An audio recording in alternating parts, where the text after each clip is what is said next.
Hi friends, welcome back to మాలాక్స్. Friends, నేను పాలకూర పప్పు చేస్తున్నాను. ఇయో కందిపప్పు ఈ గ్లాస్తోని 2 గ్లాసులు తీసుకున్నా. శనగపప్పు బోడగా తీసుకుంటున్నా, దీని లేవల్గా తీసుకుంటున్నాను. నేను నేను పసుపు ఈ స్పూన్తో 1 స్పూన్ తీసుకున్నా. ఈ పప్పును ఉడకబెట్టుకుందాం ఫస్ట్. మనం ఈ పాలకూర పప్పులోకి 1 నిమ్మకాయ సైజ్ అంతా చింతపండు తీసుకుందాం. ఫ్రెండ్స్, మనం పాలకూర పప్పుకు తాలింపు పెట్టేసుకుందాము. నేను 2 స్పూన్లు పోసుకున్నా. మనం ఎల్లిపాయలు వేసేసుకుందాము.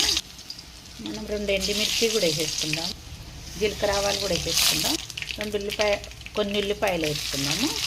2 రెమ్మలు కరివేపాకు కూడా వేసేసుకుందాం. పాలకూర కూడా వేసేసుకుందాం.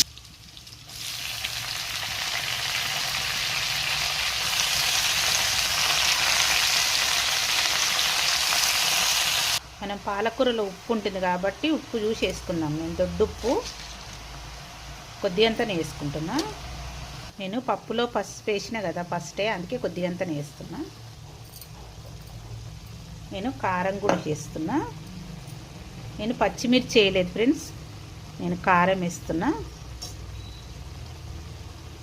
2 స్పూన్ల సగం వేసిన. పప్పు అందరు వేసుకుంటారు పాలకూర పప్పు. ఒక్కొక్కరు అన్నీ ఒకటేసారికి ఉడకబెట్టి పప్పు, శనగపప్పు, కందిపప్పు, పాలకూర ఒకటేసారి ఉడకబెట్టేస్తారు. కొంచెంమంది ఏమో ఇలా కూడా చేసుకోవచ్చు ఫ్రెండ్స్. ఇలా చేసుకుంటే టేస్ట్ బాగుంటుంది దానికంటే. మీరు ఒకసారి ట్రై చేసి చూడండి. నేను చింతపండు పులుసు కూడా ఇందులోనే పోసేస్తున్నాను ఫ్రెండ్స్. ఈ పప్పులో ఏముంది అంతా అనుకుంటుండొచ్చు, కానీ చాలా టేస్టీగా ఉంటుంది. మీరు ఒకసారి ఇట్లా ట్రై చేయండి. పాలకూర పప్పు చాలా బాగుంటుంది. నేను కందిపప్పు, శనగపప్పు వేసి చేస్తున్నాను. చాలా బాగుంటుంది. ఇట్లా కూడా చేయండి. పోసుకేయండి అన్నీ. మనం పాలకూరలో టమాటా వేయం కాబట్టి చింతపులుసు పోసుకోవాలి. టమాటా వేయద్దు కదా మనం పాలకూరలో. ఫ్రెండ్స్, నేను ఇంగువ కూడా వేసుకుంటున్నాను.